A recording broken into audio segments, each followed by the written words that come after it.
So these are from his world tours, and he spoke to big audiences. And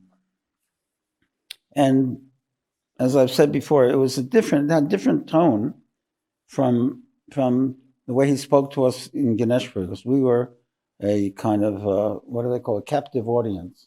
And we were very interested in the process of yoga.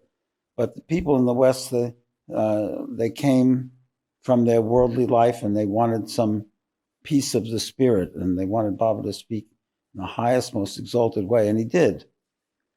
So these are wonderful teachings. Question: would Baba say something about the mind? And the mind was always one of my favorite topic. There are really only two players in the game of sadhana: the self and the mind. The self is the goal, the self is perfect, blissful. The variable is the mind. So the one we're always wrestling with is our minds. The minds, tearing thoughts of our minds, negativity of our minds, the cussedness of our minds, the weirdness of our mind. Baba says, and Baba taught me something about the mind, because I recognized that soon after beginning sadhana in India, before I met Baba, I saw the mind was the problem. And I started to hate my mind. I hated it so much. I couldn't control it. And it ran in the most disgusting directions, put me down all the time and filled with despair and all kinds of horrible things. And I just wanted to strangle it.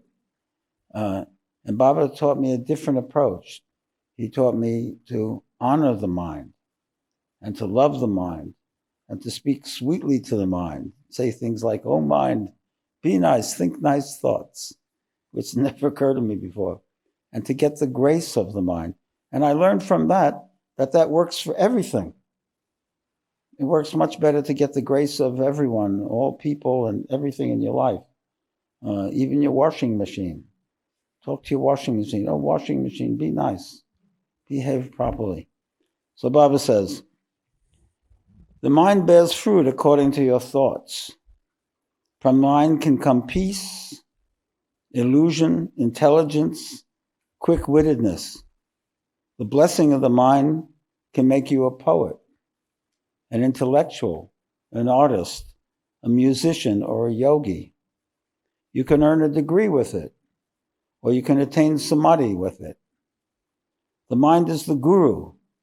The mind is the activator of the Shakti, the inner energy, and it is the unchanging, unmodified state of nirvikalpa.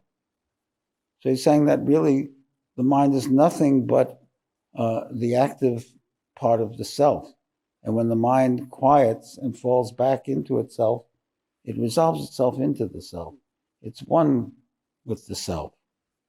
If the mind is corrupted, it will always cause trouble. It will always spoil whatever you do and ruin your path to liberation. An unclean mind is sheer hell.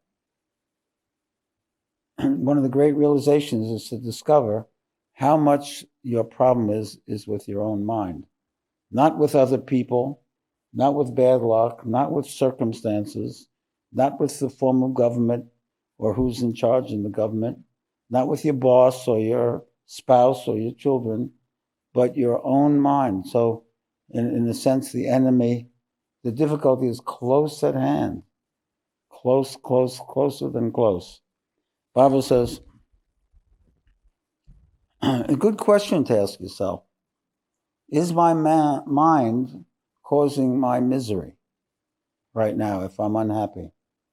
Is my mind causing it? And a yogi will often find that, yes, that's true. Mind is causing. Once you do that, it's quite empowering, because then you know what to do. You don't have to change a bunch of other people.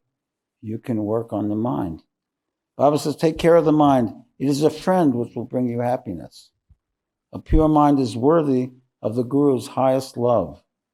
So meditate with a peaceful mind. And one of the great acts of love to your mind is to meditate, to give it peace and turn it within to its source. God who lives in your mind will be quickly pleased and show you his cosmic form in meditation. By the grace of the mind, you'll easily attain contemplation of the self. If you have to cultivate it. Be kind to the mind, give it plenty of meditation and contemplation, mantra repetition. What a precious treasure your mind is when you own this great and wonderful chit shakti, this energy, conscious energy. Mind is conscious energy. Why are you sad? Why do you weep? Why do you feel miserable and inferior? Worship the chit shakti who lives forever in your mind. Worship the energy of the mind. Make that energy positive and uplifting. Live your daily life always remembering this spiritual principle, which continually vibrates in each impulse of your mind. So take good care of your mind. The way to do that is by always remembering the self. What's my message for this year? Always remember you're a spiritual being, right? Which means always think higher thoughts.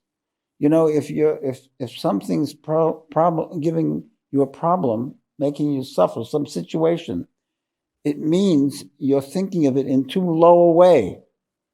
Expand your mind, uplift your mind, think of it in a higher context, and that'll give it light and air. Think of it spiritually. One of the great sutras in Spandakarakas, let's see if I can find it here, which is a great work of Shaivism, almost my favorite sutra in there. Yes, here it is. It says, that operative power of Shiva existing in the bound soul, he's talking about actually the power of consciousness, the power of the mind. The power existing in each of us is a source of bondage. Our minds are a source of bondage.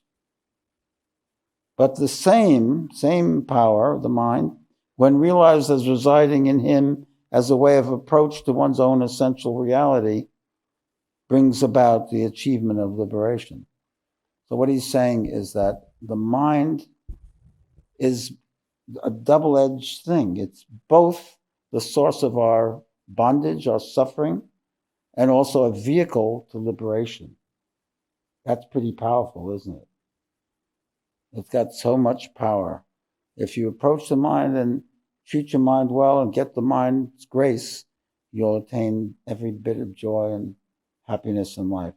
But if your mind turns against you, woe betide. Woe is me. If my mind turns against me, you don't want a worse enemy than that. Of course, your own mind knows all your weaknesses.